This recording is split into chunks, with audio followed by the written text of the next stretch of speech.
കുറച്ചു നാളായി സാറിനോടൊരു കാര്യം പറയണമെന്ന് വിചാരിക്കുകയായിരുന്നു.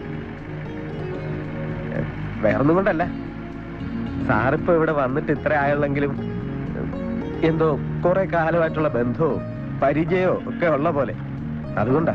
താൻ വളച്ചു കെട്ടാത്ത കാര്യം എന്നാന്ന് പറയടോ പോലോച്ച. അല്ല, ഞാൻ പറയുന്നോണ്ട് സാറിനൊന്നും തോന്നരുത്. ഈ ചരട് പൊട്ടിയ പട്ടം പോലെ ഇങ്ങനെ നടന്നാ മതി, എവിടെങ്കിലും ഒന്ന് കുറ്റിയടിക്കണ്ടേ? സാറൊന്ന് മൂളി കിട്ടിയാ മതി, ബാക്കിയൊക്കെ ഈ പൗലോസ് ഏറ്റു. നല്ല പയറ് പോലുള്ള പെൺപിള്ളേരുണ്ട്, അത് നല്ല ഒന്നാം തരം ഫാമിലിയിലുള്ളത്.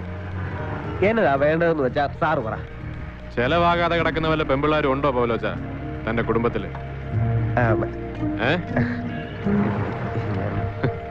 താൻ ഈ പറയുന്ന പയറ് പോലത്തെ പെൺപിള്ളേരെ ഇടയ്ക്ക് ഞാനും കാണാറുണ്ട്. കാര്യം കഴിയുമ്പോ കാശും കൊടുത്ത് പറഞ്ഞയച്ചാ പോരാടോ, അതിനെന്നാത്തിനാ അവരുടെ അടുത്ത് കുറ്റിയടിക്കുന്നത്?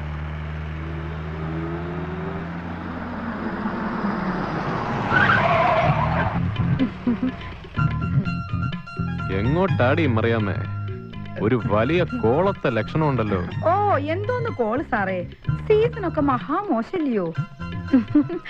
കാര്യം സാറ് നമ്മുടെ സ്വന്തം ആളാന്ന് പറഞ്ഞാലും ആരെയും വിശ്വസിക്കണ്ടായോ?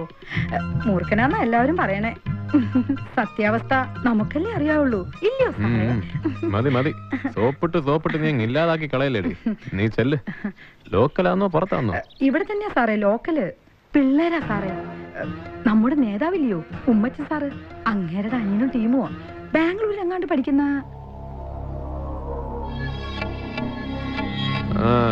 അത് നല്ലതാ, പിള്ളേര് പഠിച്ച് വളരട്ടെ. എവിടെയാടി ക്യാമ്പ്? നമ്മുടെ 5 പുരക്കിലെ റബ്ബർ തോട്ടത്തിലുള്ള ആ വീടില്ലയോ, അവിടാ. ദേ സാറേ, ആ വഴിക്കൊന്നും വന്നേക്കല്ലേ, പിള്ളേര് അത്രയ്ക്ക് രഹസ്യമായി വെച്ചേക്കുന്നതാ. ഓ, എനിക്ക് വേറെ എന്തൊക്കെ പണി കിടക്കുന്നടി മറിയാമേ. തൽക്കാലം നീ 5 പുരക്കിലോട്ട് ചെല്ല്. അവിടെ പിള്ളേർ അടുപ്പത്ത് വെച്ച വെള്ളം ഇപ്പൊ തിളച്ച് മറിഞ്ഞാണ്. വരട്ടോ പൗലോ സാറേ? വരണ്ട, പോയച്ചാ മതി. ചേടാ, ഇവനിത് എന്നാ പണിയായി കാണിക്കുന്നേ? മണിക്കൂർ 1 ആയില്ല അകത്ത് കയറിയിട്ട്. പാവം 2 ആഴ്ചയല്ലേ ബാംഗ്ലൂരിൽ നിന്ന് പോന്നിട്ട്, അതിന്റെ ഒരു ക്ഷീണം കാണും. ഓ, ഇയാള് പറയുന്ന കേട്ടാ തോന്നും ബാക്കിയുള്ള ഒരുപാട് ദിവസവും. എടാ, അതുകൊണ്ടല്ല, ഈ ചുറ്റുവട്ടത്തെ ഏതെങ്കിലും ഒരു കുഞ്ഞിന്റെ ചെവിയിൽ എത്തിയാൽ മതി.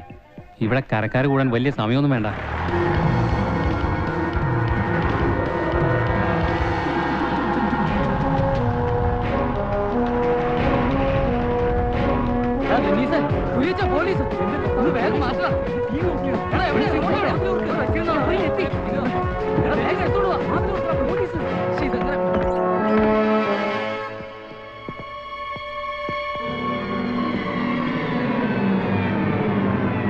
എന്നതാടാ തോട്ടത്തിനകത്ത് പണി?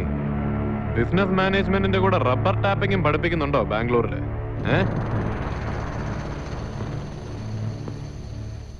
അകത്താരാടാ? ഡെന്നീസാ. ഏത് ഡെന്നിസ്? അത് നമ്മുടെ ഉമ്മച്ചായന്റെ അനിയൻ. ഓ, പ്ലാന്റർ ചാക്കോച്ചന്റെ ഇളയ മോൻ. അകത്ത് പഠനം വല്ലോ നടക്കുവാന്നോ? എന്ന് വെച്ചാ വല്ല പ്രൈവറ്റ് ട്യൂഷൻ എന്തെങ്കിലും? മര്യാദയ്ക്ക് അവനോട് പുറത്തോട്ടിറങ്ങി വരാൻ പറ. അവനായിട്ട് വാതിൽ തുറന്നു വന്ന അവന് കൊള്ളാം, എന്നെ കൊണ്ട് തുറപ്പിക്കരുന്ന് പറ. ഡെന്നീസെ വാതിൽ ഓർക്കടാ. എടാ, വാതിൽ ഓർക്ക്.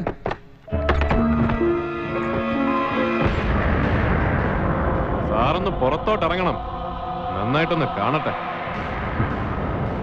പോട്ടെ സാറേ, പിള്ളേരല്ലയോ? എന്നെ കയറി പഠിപ്പിക്കാൻ വന്നാലുണ്ടല്ലോ. ഇനി സാറിന്റെ കാര്യം. പൗലോച്ചാ, എല്ലാത്തിനെയും വണ്ടിയിലോട്ട് കയറ്റിക്കോ. ബാക്കി നമുക്ക് അവിടെ ചെന്നിട്ട് പറയാം.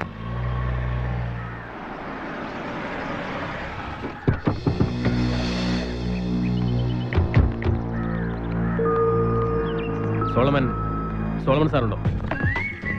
പൗലോച്ചാ, മണി ഇപ്പൊ 5:30 ആയി. കോടതി പിരിഞ്ഞു കാണും. ഈ പിള്ളേരെ ആ മജിസ്ട്രേറ്റിന്റെ വീട് വരെ എത്തിക്കണമല്ലോ. പക്ഷെ ഈ ഉമ്മച്ചന്റെ അനിയനെ പോലീസ് ജീപ്പിൽ കയറ്റി ടൗണിൽ കൂടെ കൊണ്ടുപോവാന്ന് വെച്ചാ ഉമ്മച്ചൻ എത്തിയല്ലോ. എന്നാ പിന്നെ ഉമ്മച്ചൻ ഒരു കാര്യം ചെയ്യും, ഞങ്ങള് ബാക്കിയുള്ളവന്മാരെ കൊണ്ട് ജീപ്പിൽ പോയിക്കോളാം. താൻ അവനെ കൊണ്ട് കാറിലങ്ങ് എത്തിയേച്ചാ മതി. അറിയാലോ, മജിസ്ട്രേറ്റ് നമ്മുടെ പപ്പനാ നമ്പീഷൻ.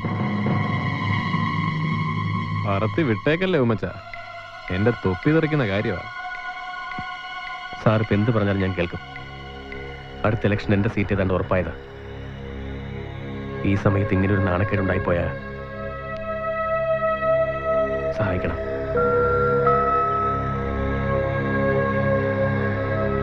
താമ്പാ, നമുക്ക് അകത്തിരുന്ന് സംസാരിക്കാം.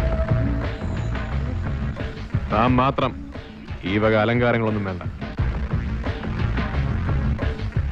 സാർ പറ, ഞാൻ എന്ത് ചെയ്യണം? സാറിൻ്റെ പ്രൊമോഷൻ്റെ കാര്യത്തിന് വേണമെങ്കിൽ ഞാൻ നേരിട്ട് തിരുവനന്തപുരത്തിന് പോവാം. പിന്നെ സ്ഥലം മാറ്റം ഉമ്മച്ചൻ വിചാരിച്ച നടക്കാത്ത കാര്യങ്ങളല്ലേ തോന്നും. ഇതൊക്കെ ആർക്ക് വേണോടോ ഉമ്മച്ച? തോളയിൽ ഒരു സ്റ്റാർ അധികം കയറിയിട്ട് ഇപ്പൊ ആർക്കാ ഗുണം? പിന്നെ സ്ഥലം മാറ്റം അങ്ങ് മഞ്ചേശ്വരം മുതൽ ഇങ്ങ് പാറശാല വരെ നമുക്കെല്ലാം ഒരുപോലാണോ? തനിക്ക് കേസ് ഒഴിവാക്കണോ പറ. പക്ഷെ അതിന് ഇതൊന്നും പോരാ. എടോ, ഞാൻ ഈ കാര്യത്തിലൊരു ഹരിചന്ദ്രനൊന്നും അല്ലെന്ന് മറ്റാരേക്കാളും നന്നായിട്ട് തനിക്കറിയാം. സംഗതി അഴിമതി തന്നെ. ഉമ്മച്ചന്റെ മാനത്തിന് ഞാൻ ഇടുന്നൊരു വിലയാന്ന് വെച്ചോ, 5 ലക്ഷം രൂപ കിട്ടണം. സോളമൻ സാർ ഒരു കാര്യം മനസ്സിലാക്കണം. അടുത്ത ഇലക്ഷൻ കഴിഞ്ഞാൽ ഞാൻ ഇവിടുത്തെ MLA, ഒത്ത ഒരു മന്ത്രിയും. ഇന്ന് എന്നെ ഒന്ന് സഹായിച്ചാൽ അതിൻ്റെ ഗുണം സാറിന് അന്ന് കിട്ടും. ഹാ, കള ഉമ്മച്ച. അത് താൻ MLA മന്ത്രിയൊക്കെ ആയിട്ടല്ലേ? മലർപ്പൊടിയും തലയെ വെച്ചോണ്ട് ഒരുപാട് സ്വപ്നം കാണല്ലേ ഉമ്മച്ച? താൻ കാശപ്പത്തിക്കുന്നു പറ. അപ്പൊ കാശ് കിട്ടാതെ കേസ് ഒഴിവാക്കത്തില്ല എന്ന് സാർ തീരുമാനിച്ചു? അതവൻ 5 പരക്കിലെ റബ്ബർ തോട്ടത്തിലുണ്ടെന്ന് വിവരം കിട്ടിയപ്പോഴേ ഞാൻ തീരുമാനിച്ചതല്ലേ. ശരി, കാശ് ഇന്ന് ഞാൻ കൊണ്ടുതരും. മാനം കാക്കാന്നുള്ളത് എൻ്റെ ആവശ്യമാണല്ലോ. പക്ഷേ 5 എന്നുള്ളൊന്ന് കുറയ്ക്കണം. ഒരു 3 ലക്ഷം ഞാൻ തരും.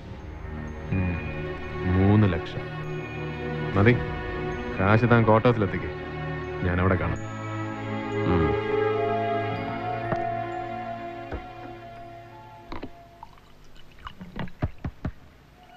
ആ വാ. ഉമ്മച്ചൻ ഇരിക്ക്.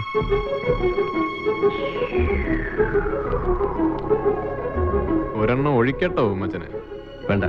അതെന്നാടോ, താൻ കഴിക്കത്തില്ലയോ? അതുകൊണ്ടല്ല, ഇപ്പൊ വേണ്ട. തനിക്ക് എന്നതാ ഒരു പരവേശം? ഓഹോ, ആദ്യമായിട്ട് ഒരാൾക്ക് കാശ് അങ്ങോട്ട് കൊടുക്കുന്നതിന്റെ ആയിരിക്കും. കൊടുത്തും പഠിക്കണം ഉമ്മച്ച. വലത് കൈ കൊണ്ട് കൊടുക്കുന്നത് ഇടത് കൈ അറിയരുത്, അത്രേ ഉള്ളൂ. താൻ കഴിക്ക്. കഴിക്കടോ.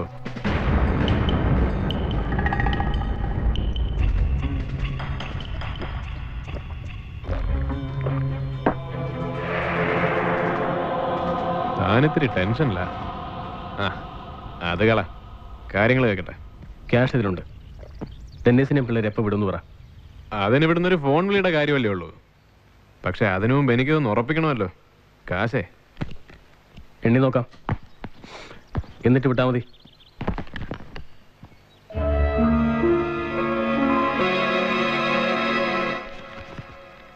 കള്ളനോട്ടൊന്നും അല്ലല്ലോ ഉമ്മച്ച. കടുവായ കിടുവ പിടിച്ചെന്ന് നാളെ നാട്ടുകാരെ കൊണ്ട് പറയിക്കരുത്.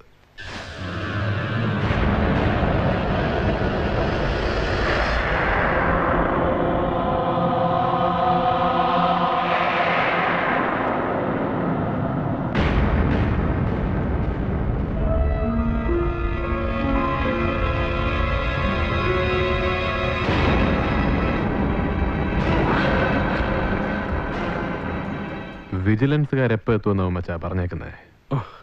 വിജിലൻസ് ഏത്?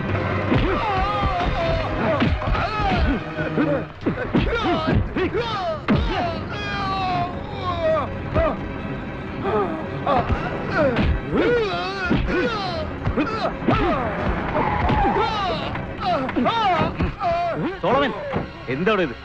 കാർത്തികൻ സാറേ, മാനം മര്യാദയ്ക്ക് ജോലി ചെയ്യണമെന്ന് ആഗ്രഹമില്ലാഞ്ഞിട്ടല്ല, സമ്മതിക്കല. ഇവന്റെ അനിയനൊരു പോക്കൃത്തരം ചെയ്യുന്ന ഞാൻ പിടിച്ച് അകത്താക്കിയതാ. എന്നിട്ടിപ്പോ കൈക്കൂലിയും കൊണ്ട് വന്നിരിക്കുന്ന റാസ്കൽ. ഇവനൊക്കെ കാല് നീട്ടിക്കൊടുത്താൽ നക്കുന്നവരും കാണുമായിരിക്കും നമ്മുടെ ഡിപ്പാർട്ട്മെന്റിൽ. എന്ന് വെച്ച് കാക്കിയിട്ടിരിക്കുന്നവരെല്ലാരും ഇത്രക്കാരാണെന്ന് വിചാരിക്കുന്നത് നിന്നൊക്കെ ഉണ്ടല്ലോ.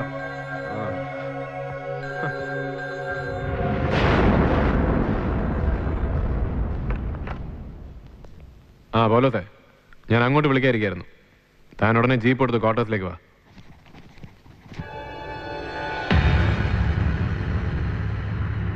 ദേ, എനിക്ക് ഉമ്മച്ചനോട് വിരോധം ഒന്നുമില്ല. ഉമ്മച്ചൻ എന്നോടും ഉണ്ടാവരുത്. ഇനി ഇതുകൊണ്ടുണ്ടായ നഷ്ടം നികത്താൻ നാളെ ഒന്നുകൂടെ ഇറങ്ങണമെന്ന് തോന്നുവാണേ അറിയിച്ചാ മതി, ഞാൻ ഇവിടെ തന്നെ ഉണ്ട്. ഉമ്മച്ചൻ ചെല്ല്.